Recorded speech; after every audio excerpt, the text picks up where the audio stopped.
And the alpacas will get in formation there. The head alpaca in the middle with two wings, and they'll march on the dog. Right? And they keep spacing. It's perfect formation. The dog will get scared, back up, and the alpaca will stop. It was pretty funny. Well, I'll get back here and let John take a nap.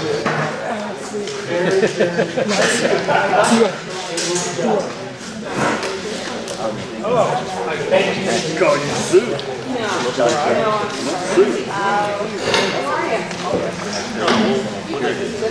What Grant do to his wrist? What Grant do to his wrist?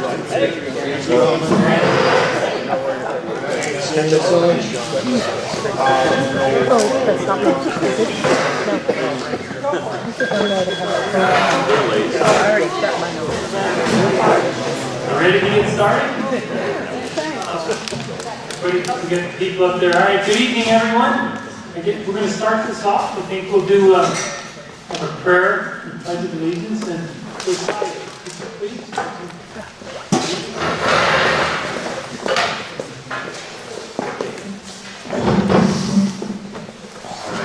Let's pray. Dear Lord, thank you for salvation, and we thank you for our great country that we live in. And we ask that you would protect our leaders at the national, state, and local level. Thank you for them. Thank you for the public servants that are here tonight, and ask that you give them wisdom as they go about tasks of administering for our county. And give us a nice evening tonight, and protect folks out driving on the roads. Keep them safe. In Jesus' name, amen. And please join me for the pledge. I pledge allegiance to the flag of the United States of America and to the republic for which it stands, one nation, under God, indivisible, with liberty and justice for all. Done that 30 years. I've done it a lot.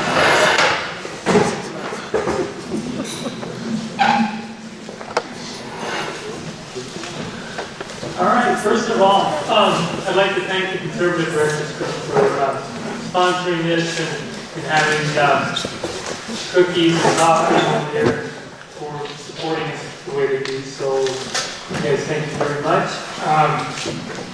We'll get started here. Yes, anything to say? Yeah, just again, I appreciate everybody coming out. We've talked about trying to do these quarterly. We've got some tentative dates at the end, but I know the weather's kind of slick. Hopefully we didn't just get people that were rational enough to come out on bad evening to come. You've seen some of the town halls on TV of late. It's good to be in Elbert County where you can actually just sit and discuss what's important to us. All right, we'll start through agenda, start through the slide presentation. One thing I do need to mention, which is really, I think I need to kind of indicate that Chris is one of the fellows together. These are technical experts, let me tell you really good. So Chris, thank you for the slides and everything. It's good presentation. All right, we start out with our agenda, our first 6 weeks. And we're going to cover a number of things. Yeah, as you guys can see it, we're going to speak to our goals. We're going to talk about the current issues we face, and then there's going to be a question and answer period, and then we'll talk about our future town halls that we'll have for everybody to attend, hopefully. So.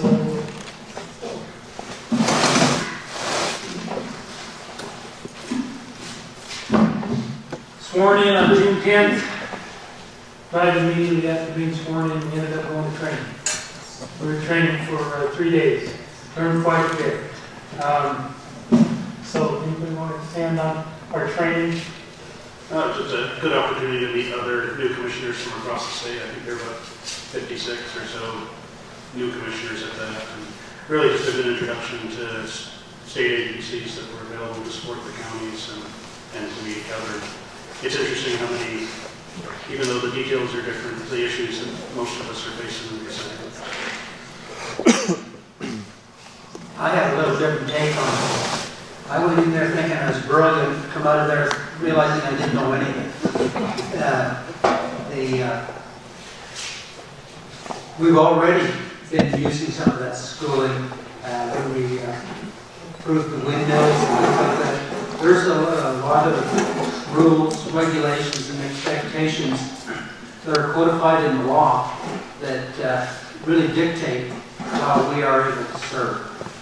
And being able to serve with knowledge is useful. I have one other comment. I went to the school.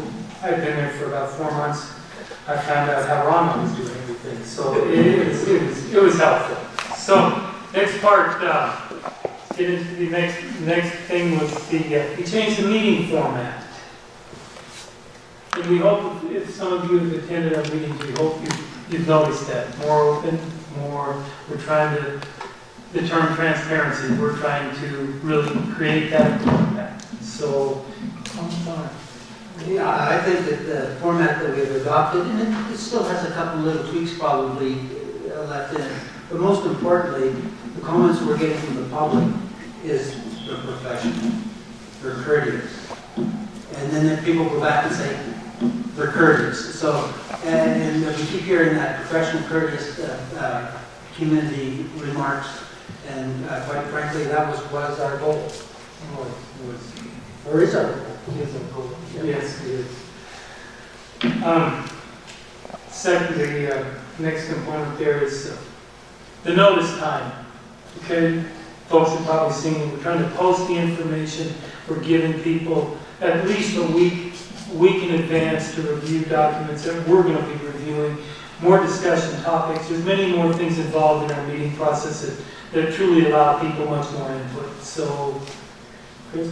Yeah, and I would just want to say on that, the cooperation from the staff, the other electeds, specifically on the piece of pushing the coordination time for meetings and getting public comment or public documents out early has been tremendous. I mean, nobody's been pushing back. I think a lot of it was nobody had really asked, at least from the commissioner level, just to make that happen. I mean, I know it's something that a lot of folks have wanted, and we heard about it a lot while we were running. But, you know, the reason it wasn't done had nothing to do with anybody, I think, other than those that were asking to have it done.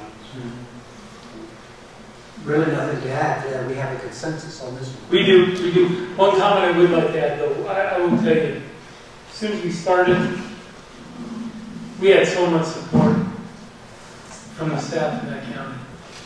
That was truly what really helped us along. They jumped through hoops. In fact, one of the things while we were at the training, they were truly trying to reorganize our meeting structure, and we're doing it through the phone. So I mean, the county staff, the elected officials, and all the people that work for our county, they just stepped up and really kind of helped us with this whole process. So, all right, on to the next one.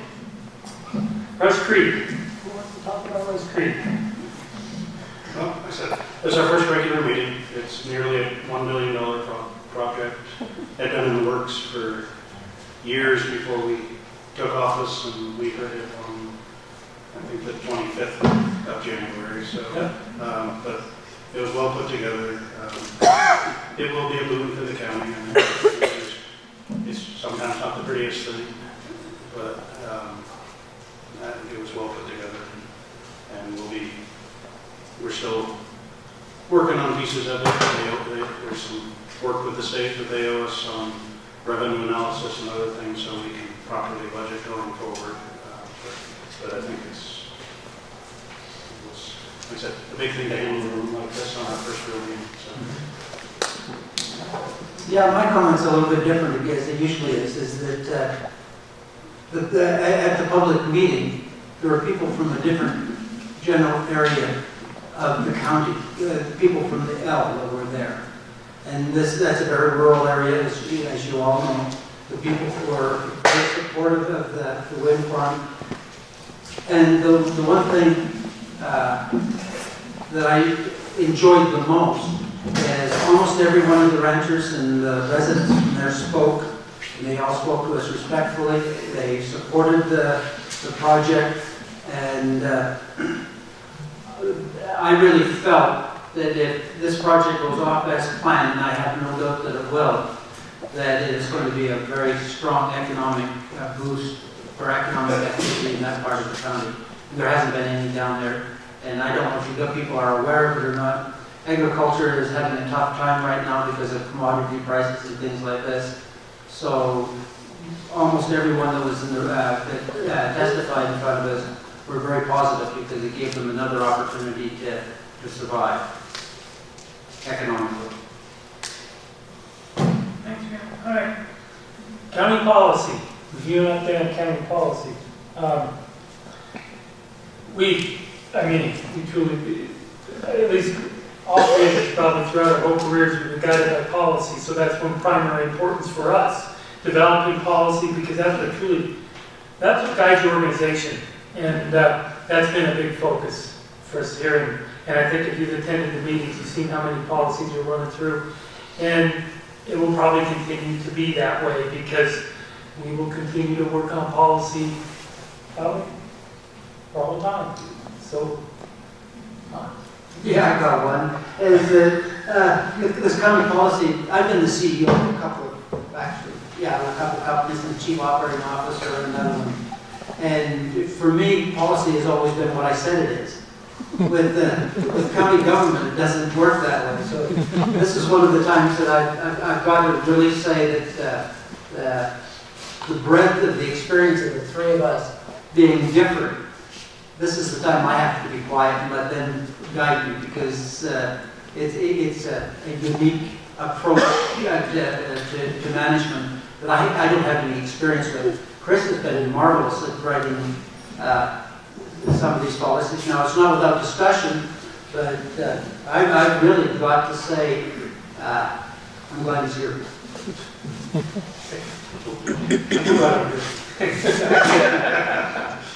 And just, I know we're a little slow off the mark here, but this is a policy board. If we're not in a publicly noticed meeting with an agenda that says we're making decisions, there aren't decisions made by the Board of County Commissioners, and we do that twice a month. So if we don't have good policy in place that guides the county outside of those meetings, then things can run awry. So that's where our focus is, looking forward, strategic thinking, and having policy straight. That's really our role as commissioners. And I've got to say, we're trying to heal up some of those lax of policies. Yeah. all right. Our strategic plan. I actually will address this kind of through the slides. And the next one, the impacts of Gallagher. That one we'll address kind of later in the slides. And grant-funded studies and plans. We'll probably talk to that too. So, start it off. Setting county goals. Okay, yeah, just through the election, we all talked a lot about strategic planning. I think probably Grant more than the rest of us, but we all were talking about the same thing. So, as we said, we were sworn in on the 10th of January. It's 45 days later. When you take out our 3 days of training and the 3-day weekends because the county's closed on Fridays, we've had about 24 days to start things moving along. So really where we started was just looking at the situation the county's in. What do we do? Why do we do it? What do we want our employees to think about what we do? So we've kind of set, we've got a draft mission, vision statement, what we feel the values of the county ought to be, and some priorities and goals set at our level. And then we're going to be sitting down. Those have been pushed out to the other elected offices and key staff, and we'll be sitting down soon to kind of bring those to finalization and move forward. So. All right. Okay, the only thing I would add to this is this was also supported and requested by the staff, the county. They were truly looking and wanting us to develop this and work, because I think they have the same mindset as we do. They want to plan. They have goals. They have the objectives. They have vision. They have vision. So this came as part of their push to create this.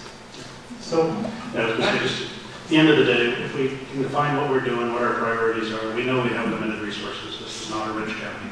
So how do we apply those resources wisely? It's got to trace back to what we've already decided you know, as a group, as a whole, what is important to them. Okay. Setting county goals. As you can see, Chris, did you want to? Yeah, this is, read your, we kind of worked through these, but what the three of us have decided is our proposed mission statement that we pushed out to everybody is that Elbert County exists to provide essential statutory services and supportive infrastructure to our citizens in a professional, respectful, and cost-effective manner in order to enable our citizens' success as individuals. We're here to serve you, and the two major areas we serve in are the services we provide and the infrastructure that we support. And ideally, our vision is that we'd be recognized by our citizens as the best place to live and conduct business in Colorado. And again, that we'd be responsible, effective, transparent, and effective to that. So that's kind of our working definition of what we do and what we'd like to achieve. Okay. Next slide is actually what we value. And this is your values that throughout the county, you know, you go through, you can read through them. Chris, I think you had a lot to do putting these together. Yeah, a lot of this was drawn from really a lot of what the three of us talked about and had published during the election. What we said was important to us within the county and what we were hearing from our staff and the citizens. So, I know most of what we wanted to do tonight was hear from you, so I won't read everything to you. Yes, you can read those. And we'll get this out available on the website as well.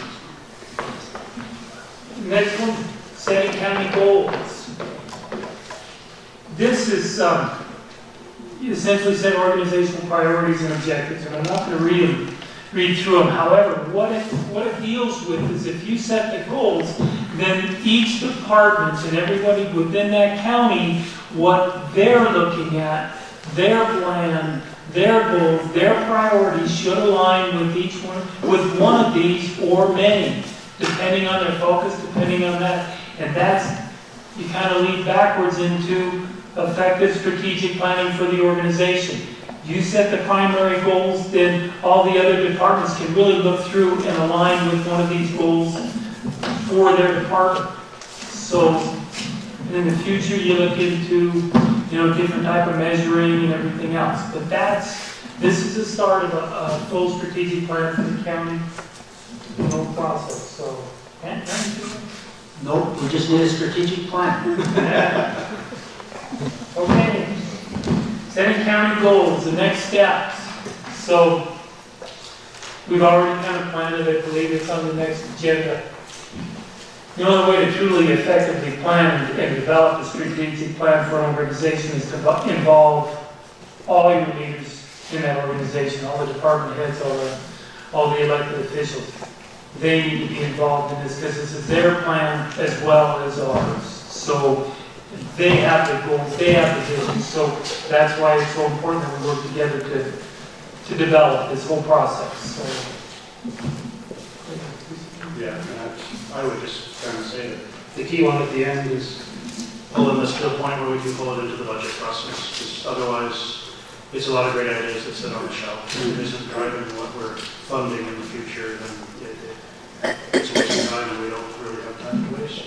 So, that last component, assessing progress.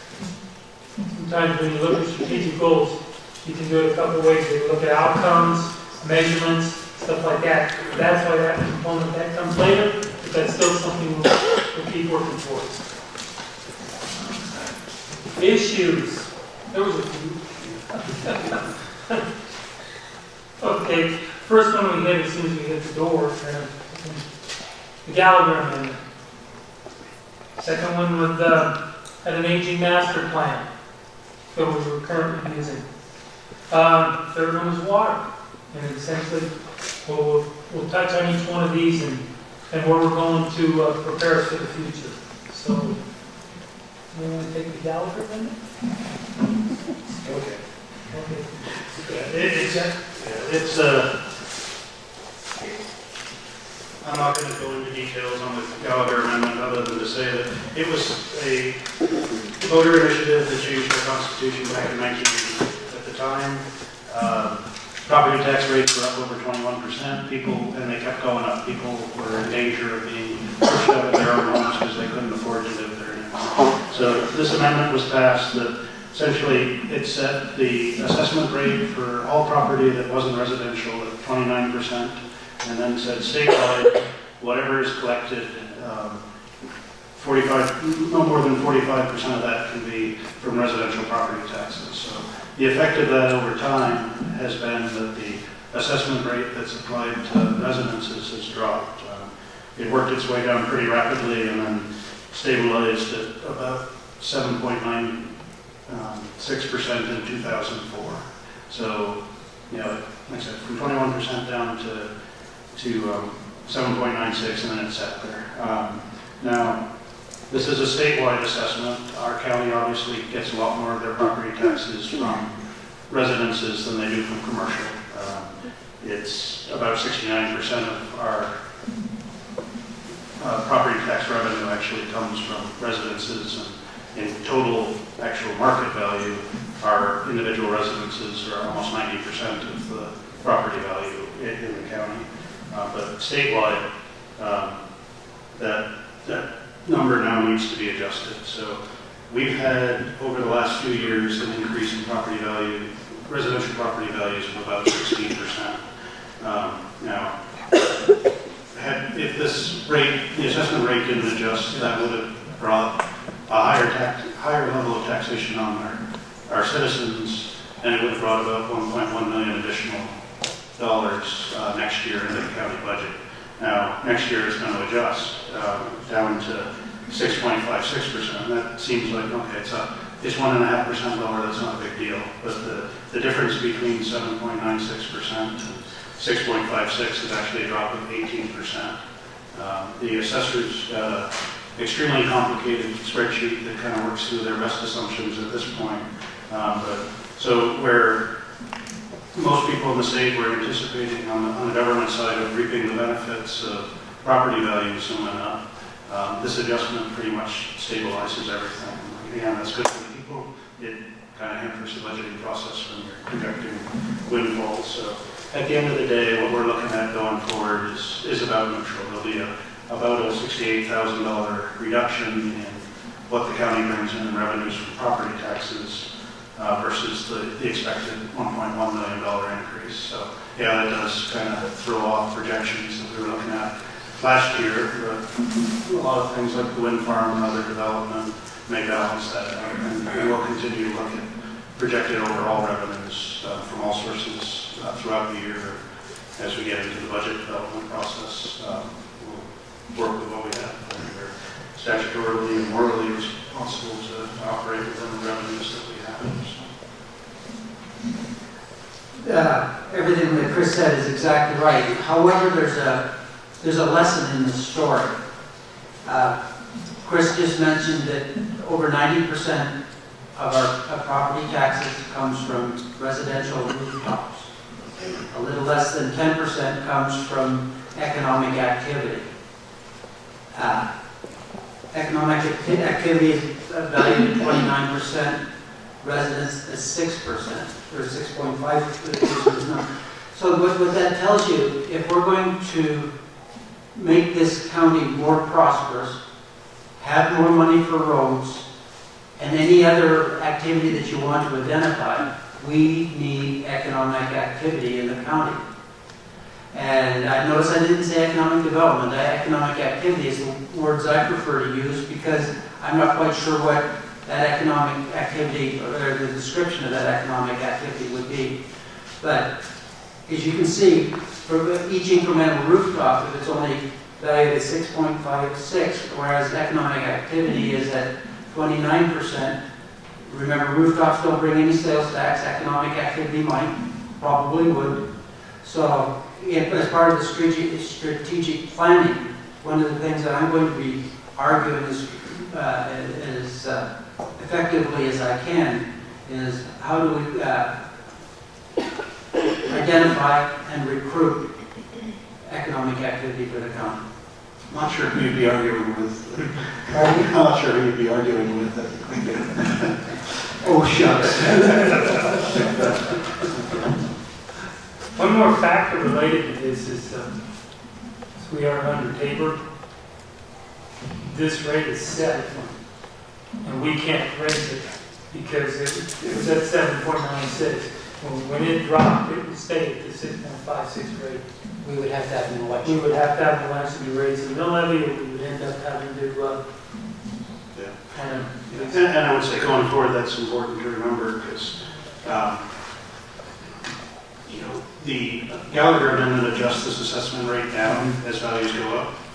If we go through another economic downturn, another bust in the housing cycle, we don't get to raise it to keep revenues level. They just drop. So the Gallagher ratchets it down.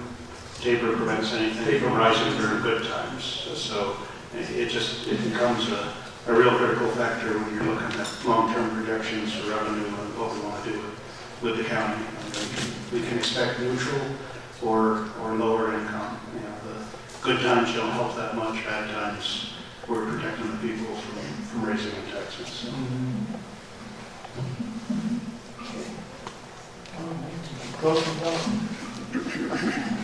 future land use. We'll talk about, you can see some of this data. In fact, it's looking from 2015, we're expecting 70,000 people in this county. Yeah, Which is, there's a lot, it's going to take a lot to support this kind of population. We talked about the master plan, and the expert on the master plan. Yeah, we've got two pieces going here, or we're working towards getting two pieces. One is the master plan update. It's the one we have is old. And it was, by old I mean it was prepared at a time when the population was much less. The planning concepts were probably different because in those days perhaps people's goals were 10 to 35 acre lots. Today, people are looking at different alternatives. The 10 to 15 acre. In fact, I had the planning department put together, I think there was about 1,500 lots that are already approved out there of various kinds. Some are large, some are small. But I'm kind of digressing here. Getting back to the master plan, we've got two pieces there. One is the master plan is what I call the heart and soul of planning. The rules and regulation, but it is not regulatory. Although we've had a judge that says it is, but it's not regulatory in the sense of the rules and regulations for zoning and planning. So we have to bring those two items up to date in parallel so that we can much more efficiently manage the county's projected growth. Yeah, just want to point out that the county did, I mean, this has been recognized as a need for a long time. The matching grant is about $30,000 to $40,000 being put into this project. Half was put up by the county, half was put up by the state because they recognize the importance of having solid planning. There was a kickoff meeting for this on the 21st. The projection is to have this done. It's an aggressive schedule to have this done by November of this year. There'll be a lot more information being pushed out to the public, but there's a sequence of meetings that kind of build on one another. So those that are important, that want to be part of this process, want to have their input received. These aren't a meeting for Elizabeth, a meeting for Simla, a meeting for the Kiowa area.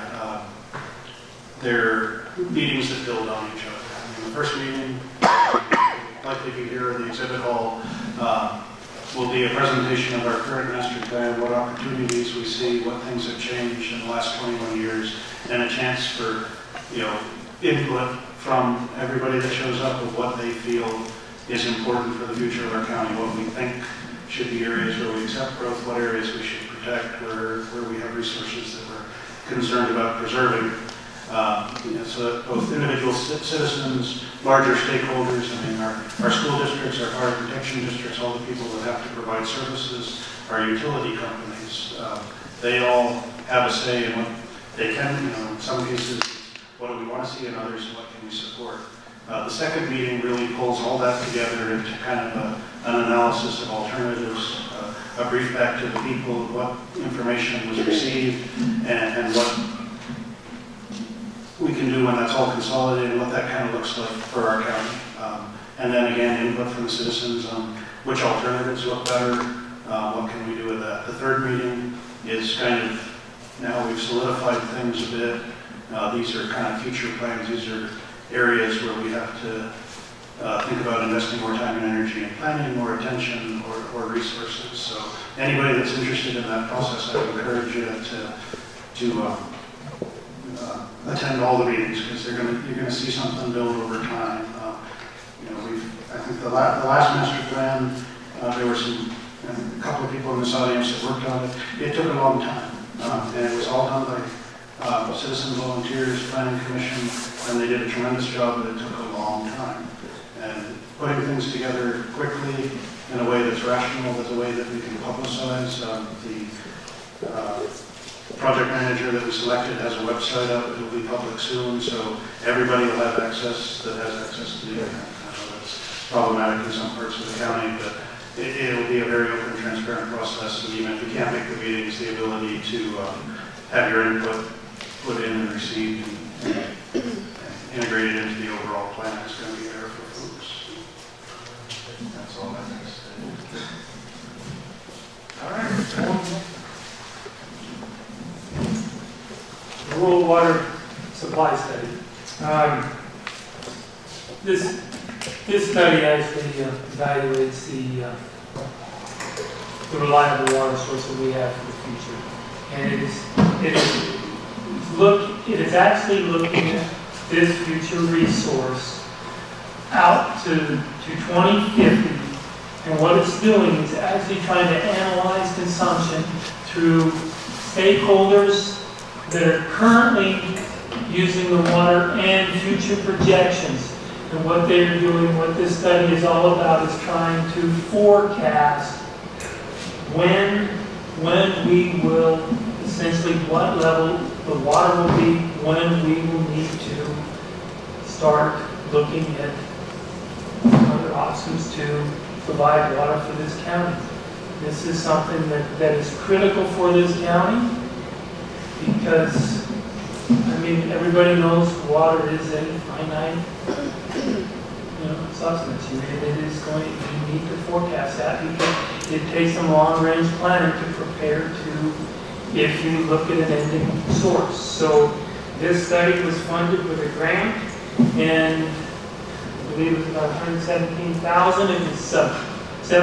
It was kicked off about 2 weeks ago, or about a month ago. And it's currently being managed.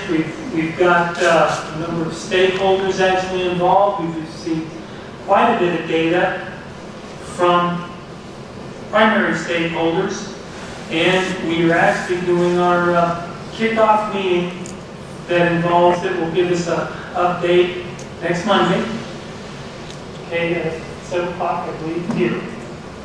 And we'll give an overview of actually where we're at. We currently are on track with the plan to be finished in approximately 10 months from the start. So put us in somewhere around August. So it is a data-driven study. So because of that, it is highly dependent on the data that we get from the stakeholders. It truly is, the more information we can get from the people who are consuming water at this time and the future consumption rates, the more accurate the study will be. So that is the important component of this study. Yeah, I just note that, again, time schedule in August the completion in August allows it to inform the final master plan that's projected to be done in November. So I know that we've had some questions about the sequencing, or how can you look at master plan if you don't know what the water is. Most of the master plan itself is kind of the living document that's updated, as conditions change, but in this case, the information received is going to feed that well. This was a win for us. $117,000 came from the state. We had to put in 20 to access that money, so it was a pretty good payoff for the county. Another component of this study, sorry, I want to make one more comment about this, is that along with determining timelines and water availability, it also, it's in the contract it states that they need to provide 3 options on alternate sources of water. Different, am I saying that right? I think they meant that they assumed 3 different plans. 3 different plans to depend to essentially obtain water. And what the different levels of development might be. Right.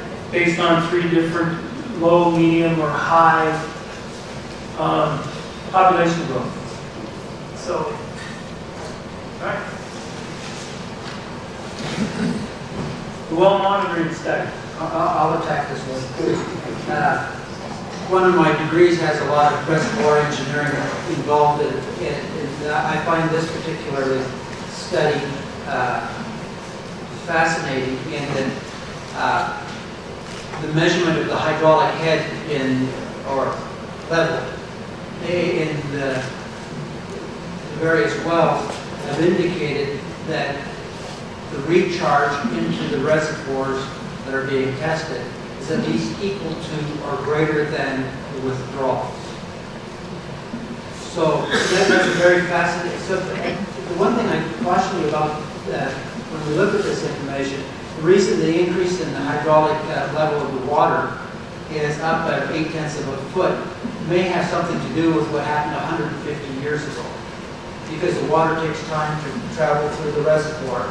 But it does tell you that, at least at this time, whatever the ingress of water from whatever the recharging source is at least equal to or greater than the current withdrawals of all of the wells that are being tested.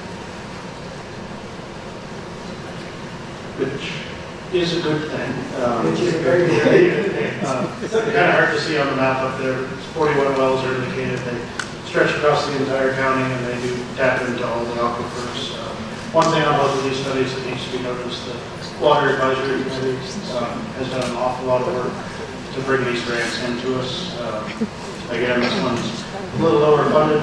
The funding for this initial one ends in September of 18. And we'll start there on future funding. That's something that we have committed to continuing this monitoring. Going forward, its price is relatively low compared to the level of information we get and the ability to actually see over time what our water is actually doing.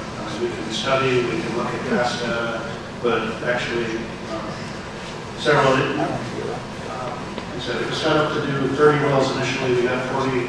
Most of those have electronic transducers, so we can get almost real-time monitoring the fluctuations. But what we're really going to need is multiple years, if not just perpetual, just to see what is actually happening with the water levels below our county. We share, you can see this little map. The 5 aquifers we draw from, Elbert County is only 4% of the usage of this aquifer system. So we could stop today, draw any water, and 96% of it's still going out. So what's going on underneath our feet is what we're. And what Chris just said is absolutely right. If you go back a couple of slides, the growth and development slide, one of the comments that we didn't hit the bullet point was rapid growth outside our western border. I don't know how many of you driven up Flintwood Road the last few weeks. You'll see there that there's huge developments going in there. And my wife told me not to say this. I said, that's going to lead to border wars. And she said, what do you mean border wars? And I said, well, we're going to be competing for the same water source. And so it's one of those things that we can't look at this in a vacuum. We've got to look at this, and I think Chris just said it right, is we're a small piece of a big pie.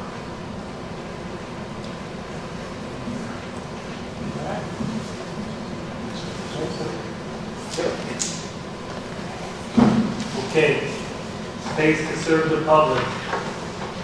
essentially our workspace. As you can see,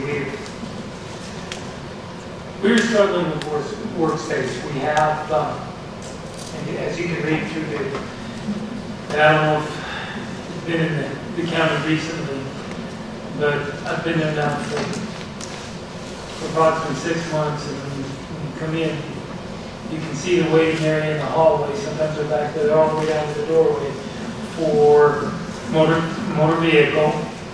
We've ended up having to actually put attorneys in offices so that we can accommodate 3 commissioners who are there, which is a good thing. We need more office space for any type of growth we're looking at, whether in whatever divisions. We're really bumping up against an issue with the coroner. Statutory requirement is that the coroner has office space.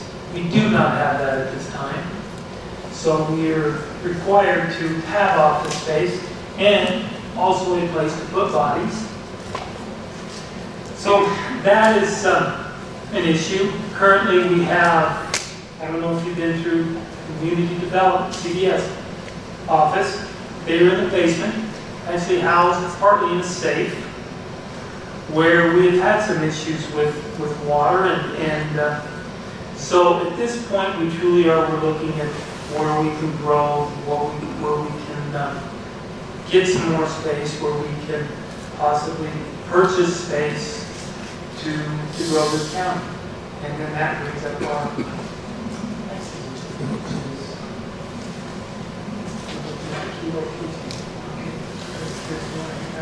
Okay, just, this is Kiowa.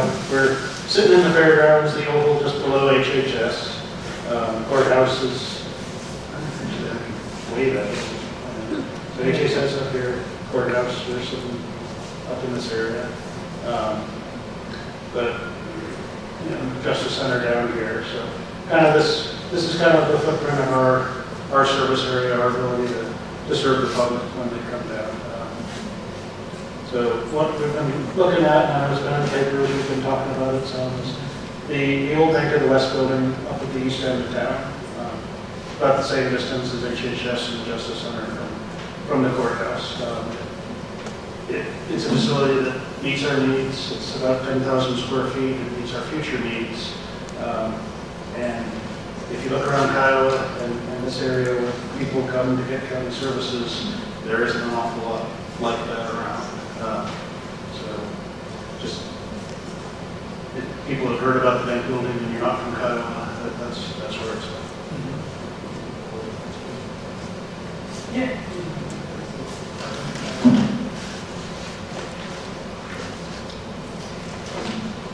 $500,000 is going to put away for our first finance on the Justice Center. When we refinanced that bond, we ended up, that money actually became available only for a capital purchase. And it's still, we still have that requirement, is that it has to be invested in capital. There's significant penalties if we utilize that money in different ways, turn it into cash. It has to do with essentially our asset to debt ratio is what it deals with. And that's why It's a covenant in the bank, in the bonding agreement, that we have to maintain a minimum level of debt to equity ratio. Capital to debt, I'm not sure. I know some folks have asked why don't we use it for roads? That's the capital. And now, since it was part of our capital when we made the new loan with the Justice Center, they're okay with us keeping it in cash because if we default, they can take our cash. They're okay with sending it on a building because they can foreclose and take a building back. But if we pay roads with it, they can't take our roads back from us. So it can be used or it can be saved, but it can't be used on something that a bank can't take from us.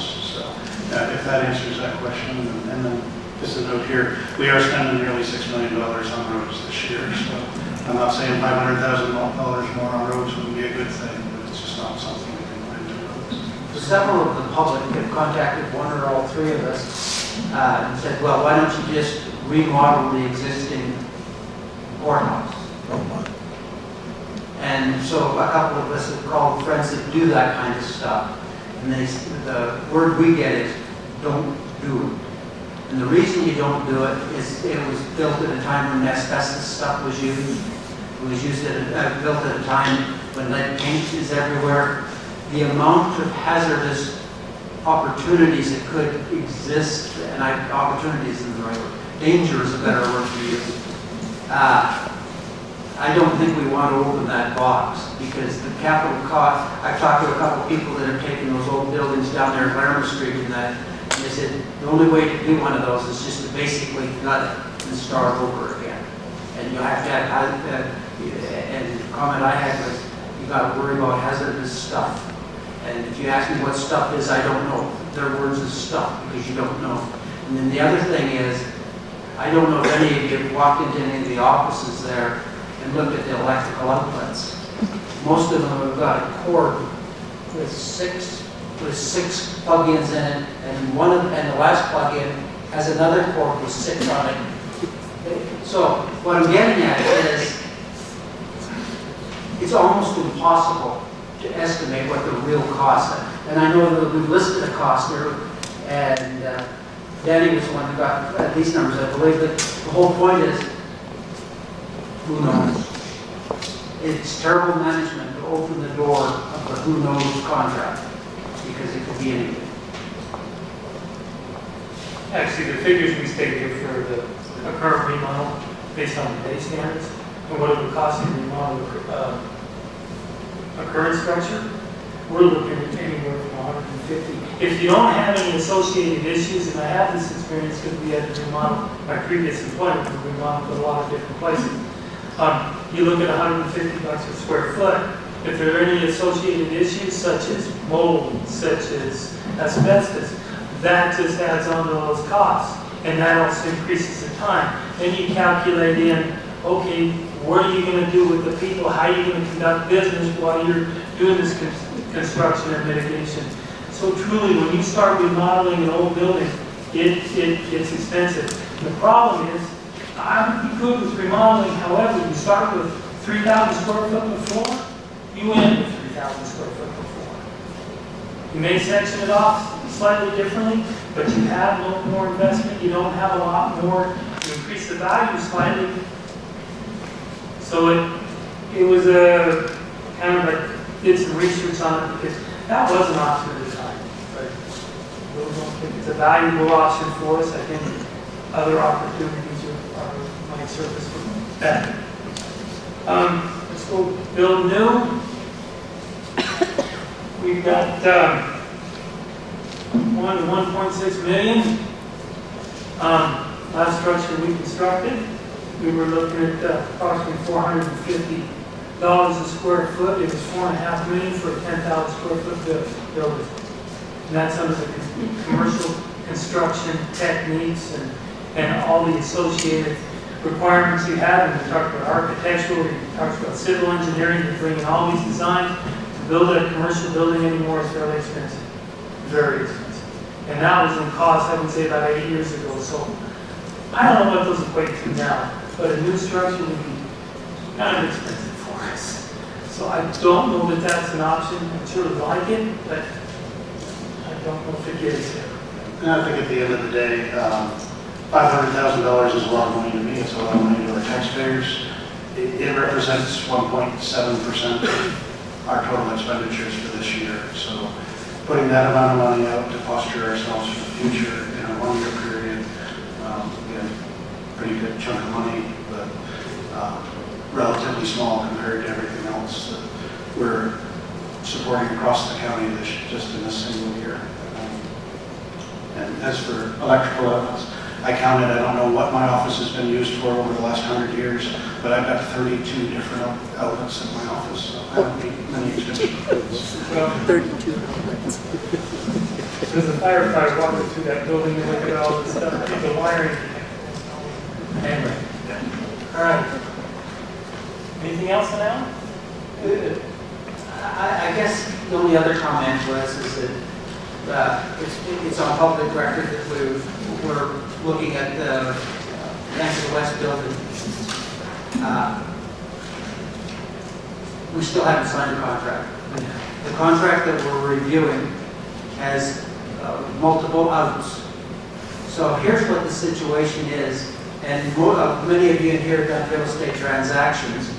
The contract just basically sets out the rules under which you will do your due diligence. After the due diligence is done, I would suspect, I don't know, because we haven't seen the due diligence yet, and there's no point in spending tens of thousands of dollars on due diligence until you know that if you do it and you have an agreeable contract, that you've got a deal. So we're busy putting together, and I see Ed at the back here, where we're listing the expected due diligence, and once we get the numbers from that due diligence, then the real negotiations begin.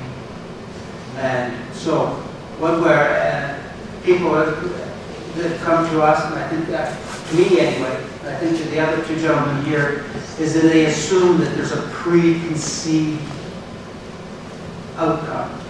There's not a preconceived outcome. We're exploring an outcome, but the engineering, the due diligence, the appraisal, an agreement with the town of Kiowa, all sorts of things still have to be done. They will be done before we negotiate if we do, negotiate a closing price.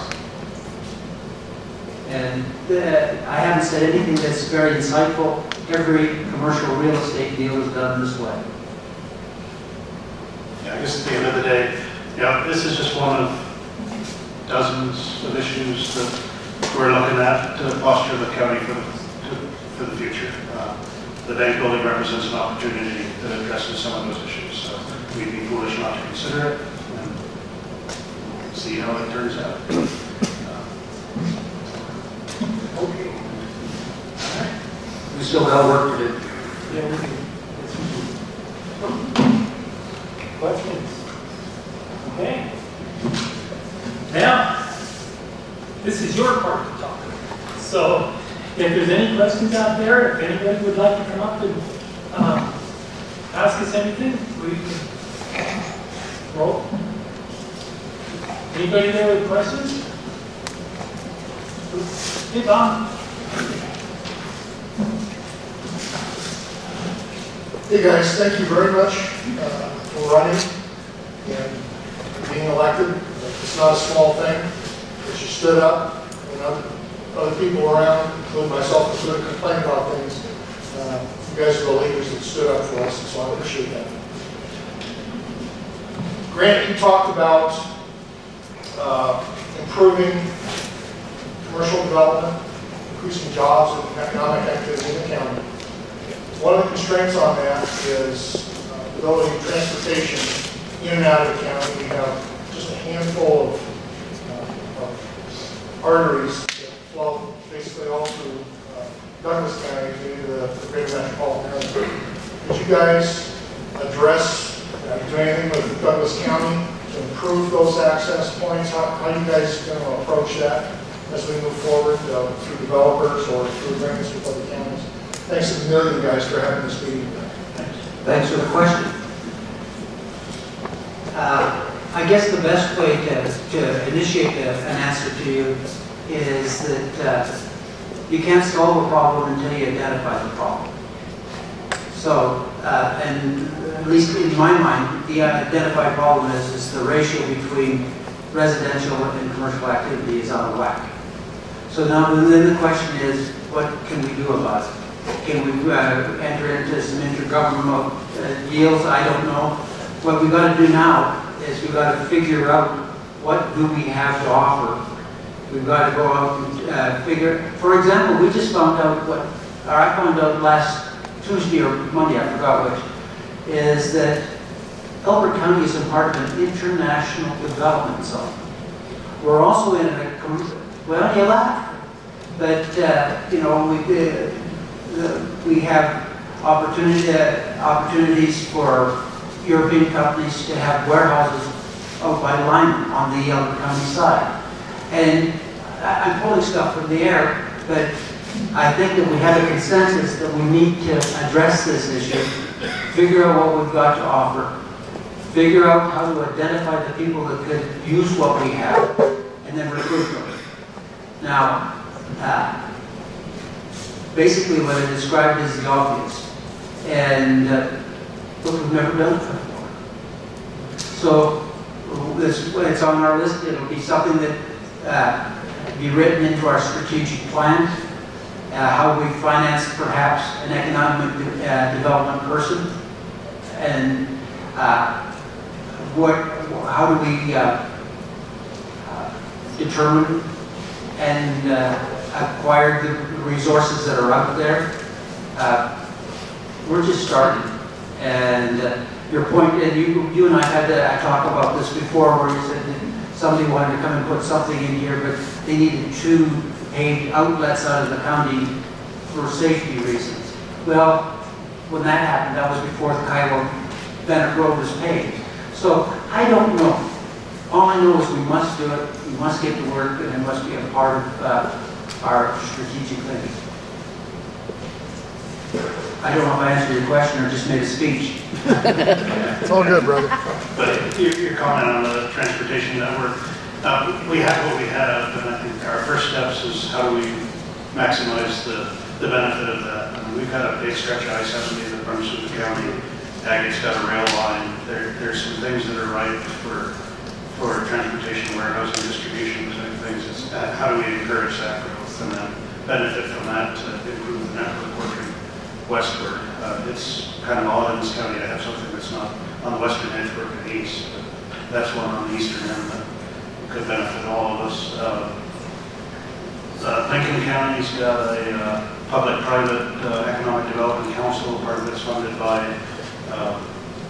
membership from local businesses with a kicker from the county. They've got some policies for economic development that look interesting, but you know, you always have to look carefully when you're offering money you don't have to bring in people that might not do anything. So you know, you got to take that carefully. There have been some decisions in the past that hope to spark economic activity. Exceptions from our sales and use tax for renewable energy components was one. At the time it was done with good faith that if we made it cheaper for people to come in here and do something, they'd do it.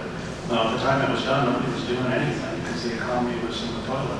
Now it's come back, and we got this nearly $1 billion wind farm. A whole bunch of that is renewable energy components, and they would have built it here whether or not we accepted them or not, but it's in our local law now.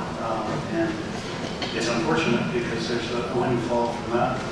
It's no pun intended, but they were going to build here because there's wind here.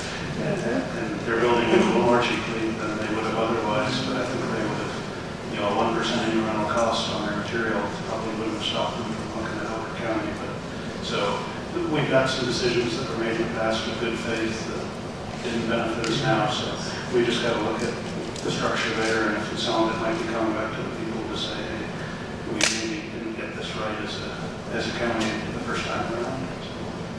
And we're getting that with the example that Chris just mentioned, because that was exempted, it's left several $1 million on the table, and that benefit has been lost.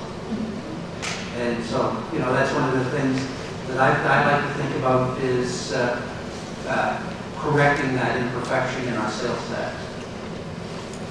Because the only people that will pay it are windmills, oil companies, and pipeline companies. None of the local residents will be impacted by it. So coming back to it, I think I'm taking too long.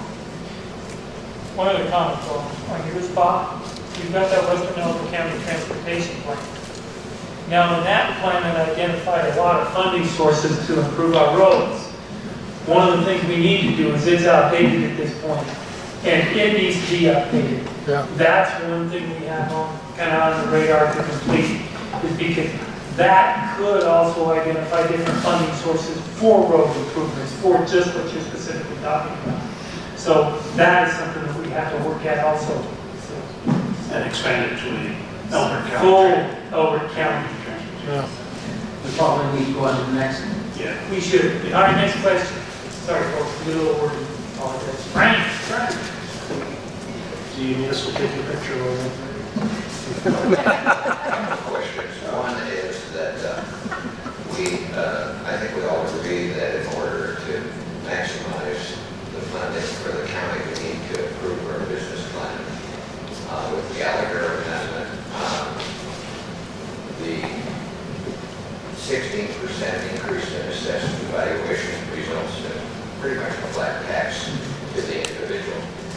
Now, we pointed out that business, on the other hand, continues to pay 29%. And if their assessed valuation goes up, that's going to be quite a deterrent for business in Elbert County, I would think. And unless you have, that's a question. So if you have an idea, it will this, I guess, increase the cost to businesses for their property tax. On that business side, though, you have to look at it in total for the state. All counties will be taxed at the same rate on the business side.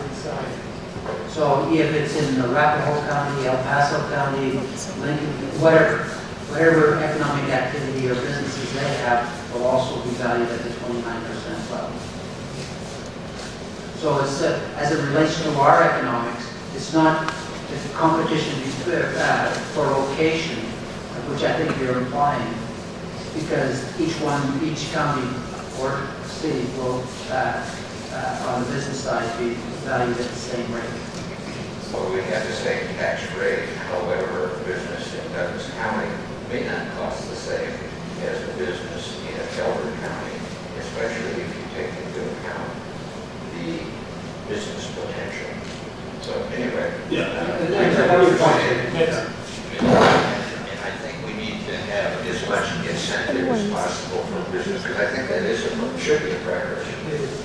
Now, the other question, second question has to do with water. I have a question of, there's talk about long-term planning and all this potential pipeline. It's my understanding a pipeline can actually work two ways. Is our commissioners pretty much able to prevent Elbert County water from being shipped out of Elbert County?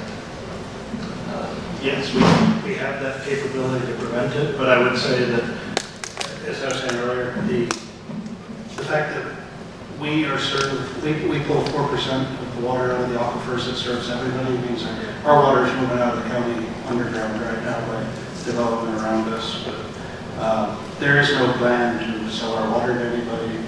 There is a concern, a great concern, because we don't know how long our finite resource lasts. We've set what we believe is a 300-year availability for development, but we need, part of what the study that we talked about earlier is to determine how much water is being used, how it's being supplied, and then if we need to be looking at someday in the future, I do think it's a finite resource. Eventually we'll pull everything out from under the ground, whether that's 1,000 years from now or 10. I think it's a lot closer to way beyond 10. We need to know when that is so we can start making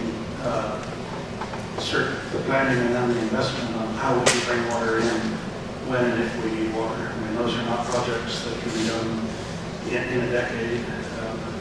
You're talking decades of planning for something like a pipeline to bring new water in here. I'm not sure how long River Hess was, but there's no big water project that happens. We can capture rainwater. We can do that legally now. That's good. I'll take it aside. The other water-related issue I see is that Elbert County is over several different aquifers, and different types of communities go tap into different aquifers, and that seems to make the problem of long-term planning a little more complex, especially with the kind of growth that we're looking at. Is this something you have expert input into? Yes, I mean, one, as development applications come through, and we are dependent on state water engineers and state kind of rules on that to determine which aquifer they should go into, their estimated availability is, et cetera. So, I mean, some development, most of the individuals out this way are in the upper or lower Dawson, most of the bigger wells go into their upper or Denver. But again, that's not something that the three of us with our background in grant with this education and that. But like the large development of, let's say, 900 homes that would pull from an aquifer that would not affect Elbert County so much, I would think. That's my understanding of them. And we've got to see the application. Then there's several layers to it. There's the 1041, as you know, and then of course there's the water determinations by the state. And however they set up the metro district, we have an improvement. We have an opportunity to approve each one of these things. So we're going to see several looks at what happens. And if they build a metro district, which I expect most developments will, you can basically build a fence around them in terms of what they can do with water. So we're very cognizant of the issue with the water. These two studies, the USGS study and the other one, are going to be helpful. And the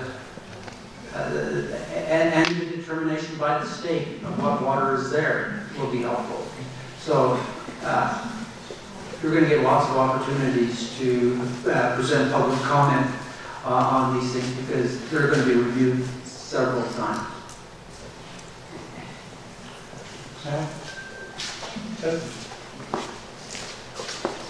Evening, Commissioners. Justin Blossom, 2970 Sandy Ridge Road. I guess the question that I have is I'm looking for a broad view of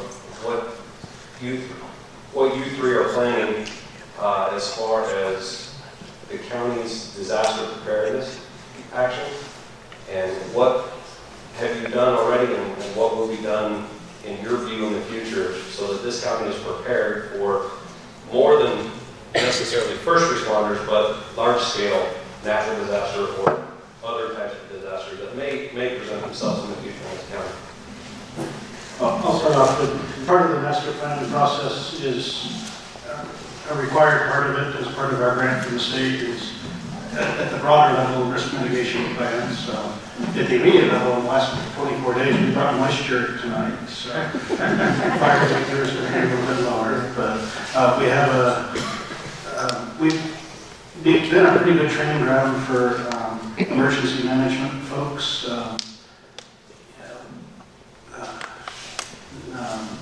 Brendan, our last emergency manager who handled the flooding incident that we had a few years ago, once he got that well in hand, he was scooped up and brought up to Aurora to work in their area.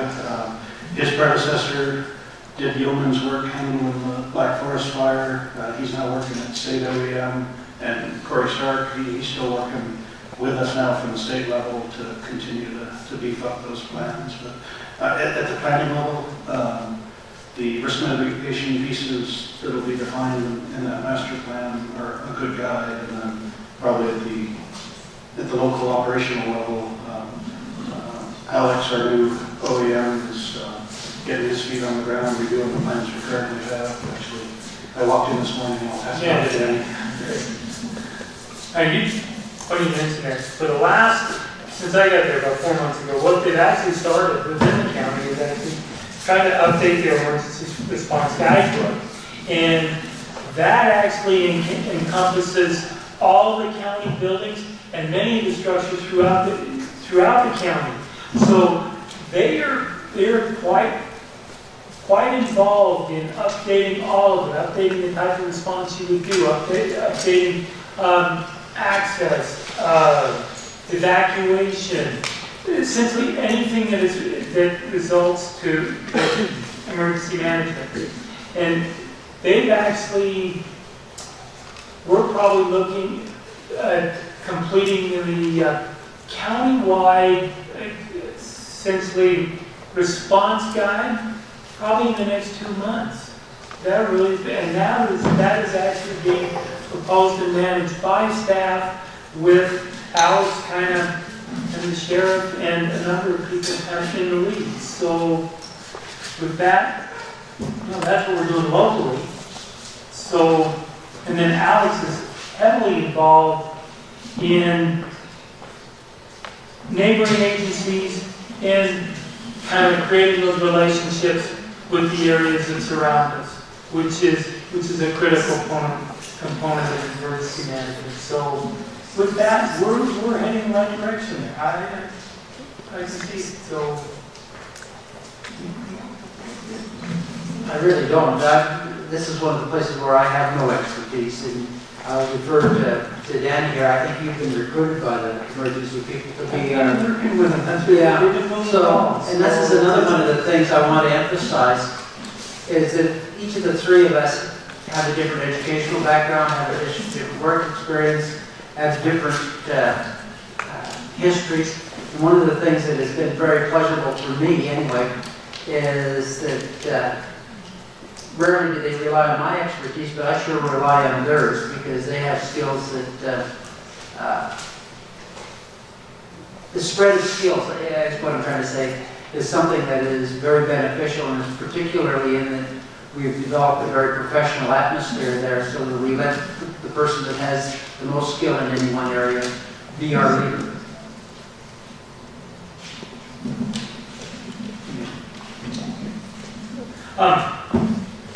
One other comment, and this is kind of an opportunity to indicate people who kind of play a major role in doing different things. Rick Pettit, he's been kind of a leader in trying to lead the emergency response and hazard mitigation within the county building. Also, Sean Parker has been heavily involved, along with all the department heads and everything else. So we've got a lot of involvement in this county, and everybody's been really energetic in keeping this going and producing something that will actually be beneficial for everybody. So We probably need to take one. We've got somebody at the back of the room that's showing us a clock that we're talking about. oh, I think we're getting, okay. We're at 8:22. Do we have time for another question? Or one more?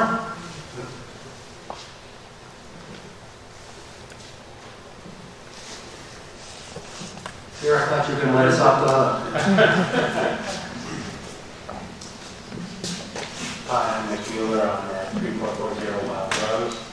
And my question is, I think you said earlier that we had about 1,000 to 1,500 home lots. And I didn't know if these were located together on the edge of the county.